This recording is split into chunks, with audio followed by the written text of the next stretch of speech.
Hello and thanks for joining us on the news update. I am Petrina Ezegi.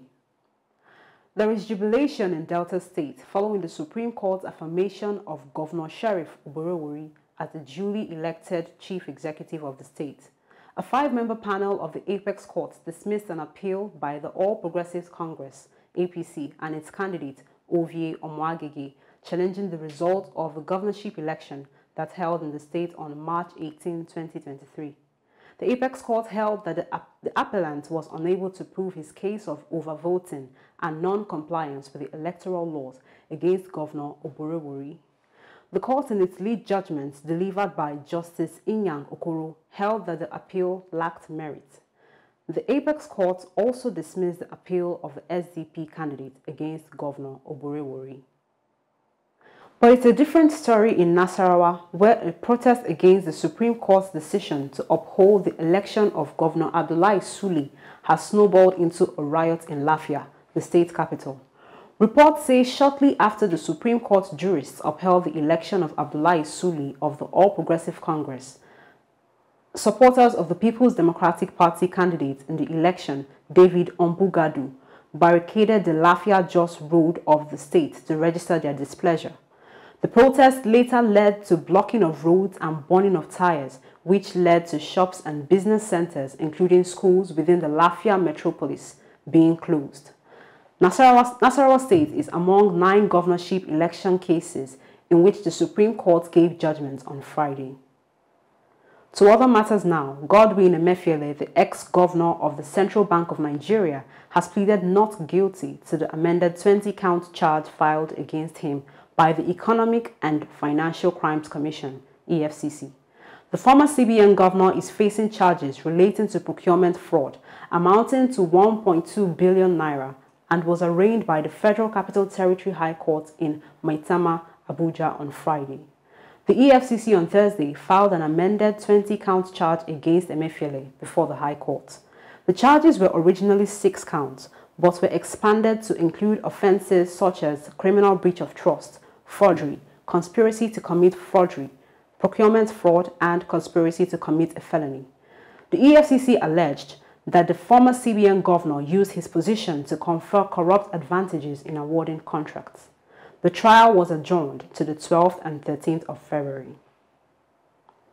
The Federal Airport Authority of Nigeria says it is relocating its headquarters from Abuja to its original base in Lagos, a move it says is in the interest of the authority and the nation.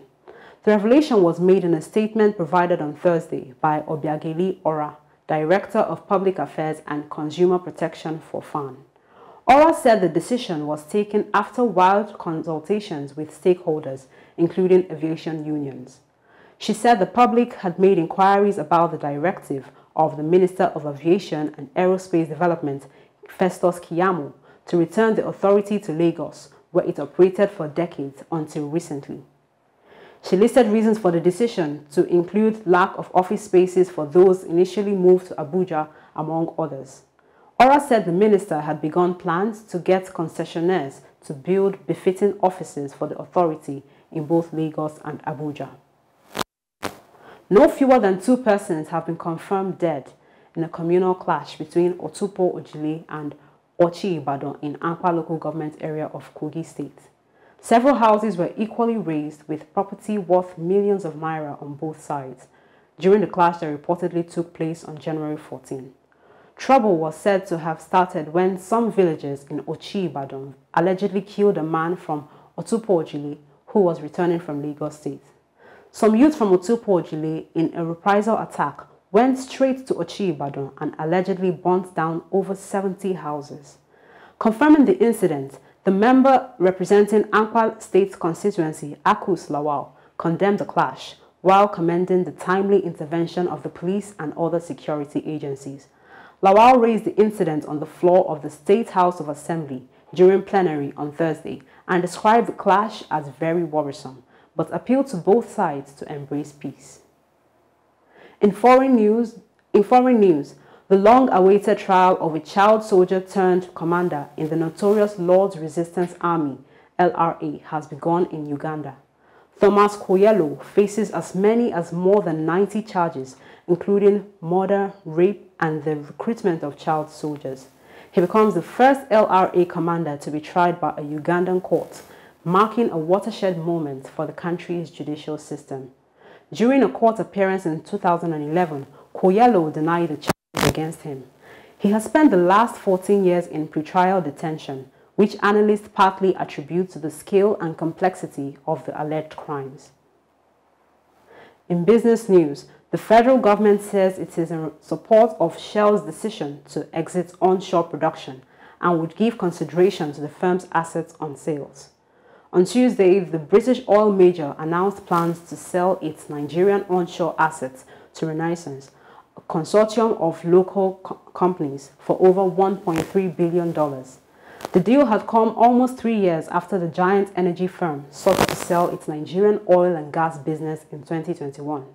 Since Shell began its oil and gas business in Nigeria in the 1930s, it has struggled for years with onshore oil spills as a result of theft, sabotage, and operational issues that led to costly repairs and high-profile lawsuits. Shell said the sale of its Nigerian subsidiary, Shell Petroleum Development Company of Nigeria Limited, was subject to approvals by the federal government and other countries. In his reaction, the Minister of State for Petroleum Resources in charge of oil, Heineken Lokobiri, said diversification of onshore assets by international oil companies benefits indigenous firms, thereby promoting profitability and economic stability. In sports news, some football fans in Lagos on Friday lauded the Super Eagles of Nigeria for their 0-1 victory over the host country, Côte d'Ivoire, at the ongoing 34th Africa Cup of Nations AFCON. The fans said the victory was well-deserved, having played with passion and determination. The Eagles needed a win, having played a 1-1 draw with Equatorial Guinea in their first group game to progress from their group. In entertainment, there may be trouble in paradise for Mabel Makun, the wife of ace comedian A.Y. Makun, who organizes the popular comedy concert known as AY Live. In a post she shared on Instagram on Thursday, the comedian's wife claimed that her life was in danger. She said she was on her way to report to the police the death threat she had been receiving. To quote her, "The threat to my life is actually getting out of hand, and if anything happens to me, there is just one person to be held responsible, headed to the police station," end quote. On her Instagram story, Makun lamented how she was tired of the mental abuse she's been experiencing. Her followers and social media at large have been left wondering who the said abuser could be. She did not mention any names. That's all we have on the news update today. Kindly subscribe to our YouTube channel at Enterprise TV 7 and like our videos. Also follow us across social media at Enterprise TV 7. Visit our website www.enterprisetvnews.com for the latest. Thank you for watching.